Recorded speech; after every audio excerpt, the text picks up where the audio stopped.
Alam niyo ba mga kaibigan na nasabi noon ni dating Pangulong Rodrigo Roa Duterte na maaaring magkagulo at maulit muli ang pangyayaring pagpapatalsik noon kay dating Pangulong Ferdinand E. Marcos sa kasalukuyang presidente ngayon na si Pangulong Ferdinand Bongbong Marcos dahil sa mga anomalya sa pamahalaan na nagsimula sa pagbabalak na gawing legal na lamang ang tsa-tsa o ang Carter chain sa ating bansa. Ang tsa-tsa kasi mga kaibigan, ang ibig sabihin neto ay ang pagbibigay ng karapatan sa mga dayuhan na hindi na sila lilimitahan sa kanilang mga pag-aari dito sa Pilipinas. Maaari sila magkaroon ng kontrol dito sa Pilipinas sa ekonomiya, pamahalaan at sa mga mamayang Pilipino, lalo na sa mga mahihirap. Kaya dahil dito ay nagbabala si former President Rodrigo Roa Duterte at ito ang kanyang sinabi. Mr. President,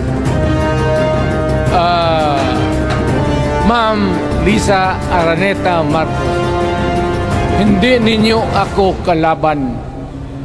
Pumapasok kayo ng alanganin. Mr. President, baka susunod ka sa dinaanan ng tatay mo.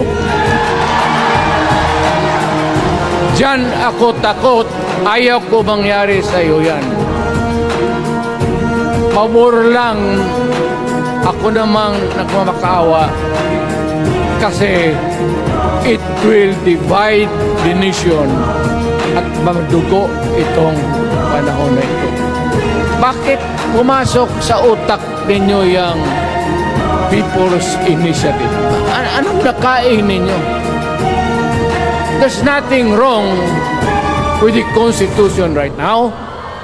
The environment in the Philippines seems to be positive, okay. Wala nang problema. Araw-araw nakikita tayo. Punta sa Maynila, marami akong kaibigan, mga brad ko, mga classmate ko. Okay ang buhay natin. But suddenly, nandito yung People's Initiative. Kayo ba mga kaibigan, maaari nga ba kayo maulit muli ang sinabi ni dating Ferdinand E. Marcos sa kanyang anak ng pagpapatalsik ng taong bayan sa rehimeng Marcos? Lalo na't sinasabi maaga na bukas, September 21, ang malaking protesta ng mamamayang Pilipino dahil sa nangyayaring matinding korupsyon sa gobyerno. Para sa akin mga kaibigan, ay okay naman si President BBM.